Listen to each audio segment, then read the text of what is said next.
biyya Itoophiyaa kana keessa dhalatee asii guddate jechuudha. Mee dhageeffadhaa. Achi booda walitti deebi'a. Hamma guyyaa torbaatti utuu waan tokko nyaatin taa'ee beekaa jechuudha. Guyyaa torba. Nama tokkos hin beeku hiriyoonni koo hojii deequ warshaa keessa warroonni hojjetan jijjiiru waan ta'eef an garuu hojii guyyaadha waan hojjedhu hojiima guyyaa. Jirra jirtu hordoftoota fayyaa addunyaa rabbii uummata gubbaa jirtan baga jiraattan isiniin jecha guyyaa torba osoo hin nyaatin osoo hin dhugin jee dubbata. Gurbaan kun biyya Itoophiyaa kana keessa dhalatee asii guddate jechuudha. Akka jechaa jirtu jechuudha. Namni kun rakkoo hamtuu bifa isaa kanarraa kan ka'e jechuudha. Rakkoo hamtuu isa mudatee turte jechuudha. Bifuma isaatiin yaamte. Fakkeenyaaf nama gurguddaa fa'aa na baqataa jedha. Nama gurguddaa fa'aatu nama gurguddaa akka keenyaa kana fa'aatiitu naannoo sanii ka'a. Wanni akkana waan hin baramineef jecha nama kanaa waan hin argineef jecha namni hedduun na baqataa. Ijoolleenis na lakkaftee gaafa xiqqaallee. Eega guddatee nama gurguddaan ni baqataa. Eega guddatee humna baase ammoo dalagaan argatu. Dalagaan naqan jechuudha. Dalagaan naqanii sababa qaamni isaa adii ta'eef jecha. Sababuma nu wajjin haaluma keenya agartee corma keenya kana sababa hin fakkaanneef jecha dalagaan argatu. Namni waa kennuuf hin jiru. Hedduu rakkoo rakkatee jechuudha. Uummata kana keessa gaa uumaa rabbiitii beeksanu. Inna Allaaha yakhluqu maa yashaa'u. Rabbii waan nu fedhe garuu nama innillee isin amma wanna guddoon isin rabbiin beeyne malee silaa rabbi beeytanii rabbii waa hunda akka uumu. Kalara adda addaa bani aadamii ilmi namaa kun kalara adda addaa qaba. Kalara adda addaatiin akka nama uumu silaa beeytanii gurbaa kanaan baqattanii gurbaa kanaaf hojiin dhoowwattanii jechuudha. Ilmi namaa kun. Isin eegalteemi yookiin waa fa'aa kijiba fa'aarra kaaniif baqatan. Wanta fa'aa jedhanii abaarsa fa'aa nama qabu akkana dhalataa. Nama abaarsa qabu fa'aatu akkana dhalata bakka ammoo jizaa wanta maal jedhanii cubbuudhamoo maal jettan afaan Oromoo. Akkas fa'aa nama yaadu jire. Isin eegalteemi garuutu uumaa rabbiiti. Rabbii waan fedhee uuma ganallee waan nuti hin beekne dila uumaa jechuudha. Namni sila akkana waa beeke bareeda. Namni kuni sababa waan nyaatu dhabuurraa jechuudha.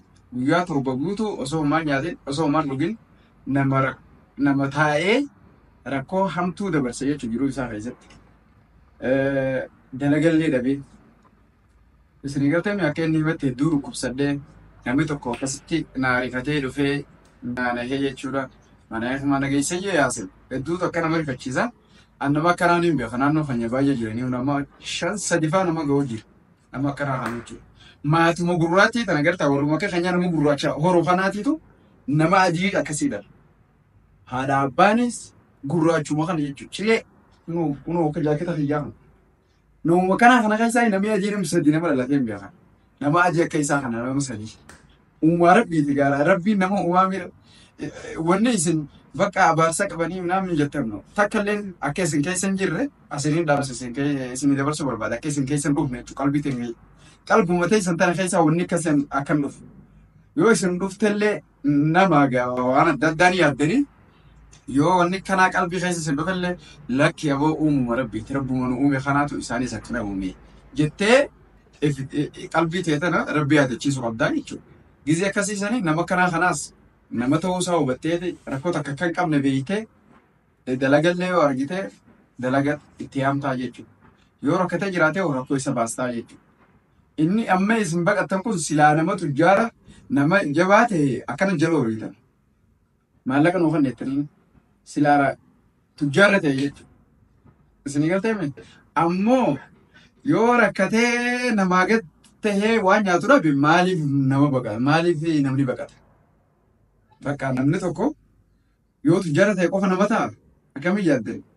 Hayi inni kun amma jijjiiramee bakka guddaarra jiraachuu mala yeroo ammaa haasa'u kanatti.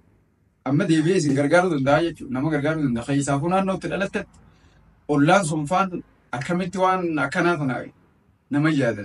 Wallaahi hedduutu akka nama gaddisiisa. Waan namtu silaa naannootti dhalatte sana kabajanii barnoota illee yoo baratu hojii godhanii fi naannoo sanitti hafte dubbiin bakka biraa dhiisi. Akkasii uumaan hundinuu nama rabbiiti. Akkasii beekuu qabdanii ammoo nama rakkoo hamtuu dabarsan namni kun sababa bifa isatti nuti namni galiin addaachuu fedha inni immoo addaa ta'eeti rakkoo keessa gali wayichaa waanuma addaa. Egaa maaluma feetan ilmaan aduun kun ilmaan namaa kun maaluma barbaadan namni kam akka isin ta'u feetan. Yoo isin bichaa wali gurraacha wali qabame gurraachuma qofa ta'e as taa'uu baata. يودي ولك أو أدي وقفتنا ساقا ما تكنيا مشكل جيتشون كونديشنر إلى لفتي الدنيا تون كلا تكو أفان تكوني جامان جرت سبب تكوني جامان جرت آدم خا إلمنا ما تيوم مثلا آدم نبيدني ما خا إلمنا مرة رفسنو بيه سديم وفور راتفون مال الجنة ونتي أما جروفوني أكا كلا راد دادا تانو سبب نتي جرا جنني آدم مو سنجرتهم سنيفو ونكون الدنيا تون غوستا كافي أفان تكو في كلا تكافي وانت كان جراتي يجون ربي ولدم ربي ولندبينا ربي تكون من جالت لو تنرت سنيجرتهم ربي قفات تكو وانت يجون نمن عندي تكو ينفر ربي إذا قفات تكو وني عندنا ديل وانا دادات وني أمة نسا أكاسي يجون خنافو أمة ربي خنا إتي أمنتني جلا فرتني قلبي تجانت أما سيفتني غير ربي ديبو قبضني نما ركته أكا برند برلي يوني في نما واخنو دندوتاتن نما سني واخنا نما سني كيسا أوباسا وفيسا خرام نما باسو خرام جنة نما جيسو خرام أما كيسني مي خنيك سلام جنة نما ناو نما نياكيسو وانتو تو دلقو وانا دادا يجو وانا كسي دلقو جنة نما نكاجي ربين قرآن الحجة صلاة أولون جنة سنة قوم كما يجو يوم سلام نيو يو دلقا خيري دلقا شاوت جنة سنة دندي سوي سلامة أكاس أولاغان صلاة خيس عمل الصالحات يجون وان وجينو جتني أديرو فينج أكاس نسنجا غلطوما فيديو خنا شير قراتي الدنيا ربي مثلا بوت رولينجا غربا خناس جبارتو حاملين سجمني سلاي كما انجفته أما تو خطة جرتا جبارتو بكبد دربي سيناريو جا أفان رومو وكانت جزء وعمدا سبعين نمني واحد سنة دباسو إثنين دقيقة كبا بكوات إنجرا dadhabe kana wala sawra ogunu wasawna disanjiruti video kana me daawar dame ndaho hamma guyyaa torbaatti utuu waan tokko nyaatin taa'ee beekaa jechuudha. Guyyaa torba.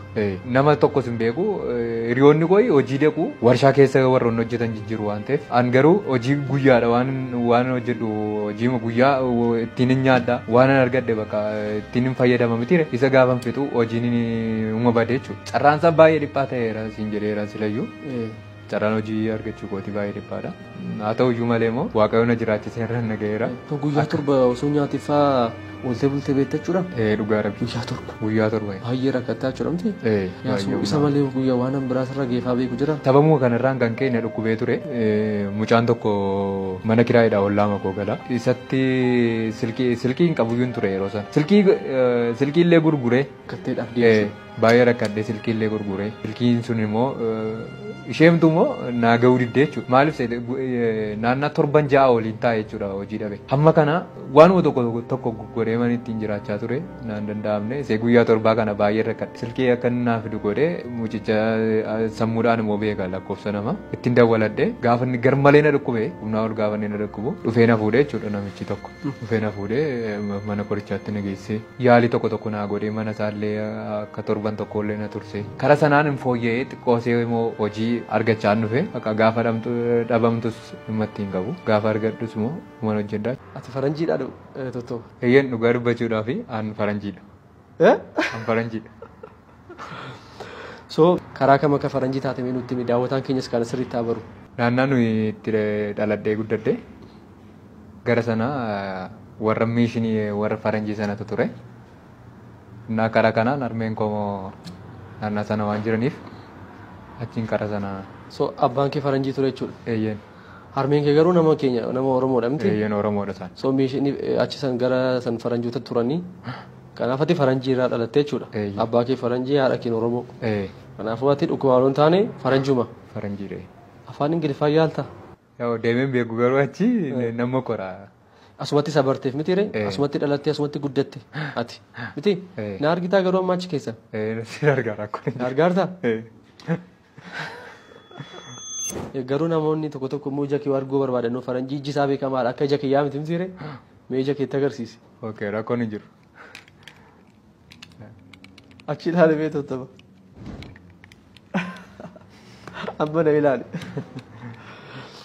So waan tokko kaasnee taphannaa akkamitti akka guddatte haala jireenya kee dabarsitee wajjin hin mari'annaa. Mee daa'imummaan kee akkam ture ijoollee wajjin taphachaa guddattee ati amma faranjiidha adiidhaati ijoollee wajjin immoo yeroo dabarsitu ijoolleen akkamitti si ilaalu turan? yeroo daa'imummaa kooti namoonni baay'inaan natti hin siqanii na baqatu. Maaliif? Haa faranjii waan hin ta'eef waanuma bakka namni jira biti namni bifni koo kun adda waan ta'eef nama guddaan na baqata.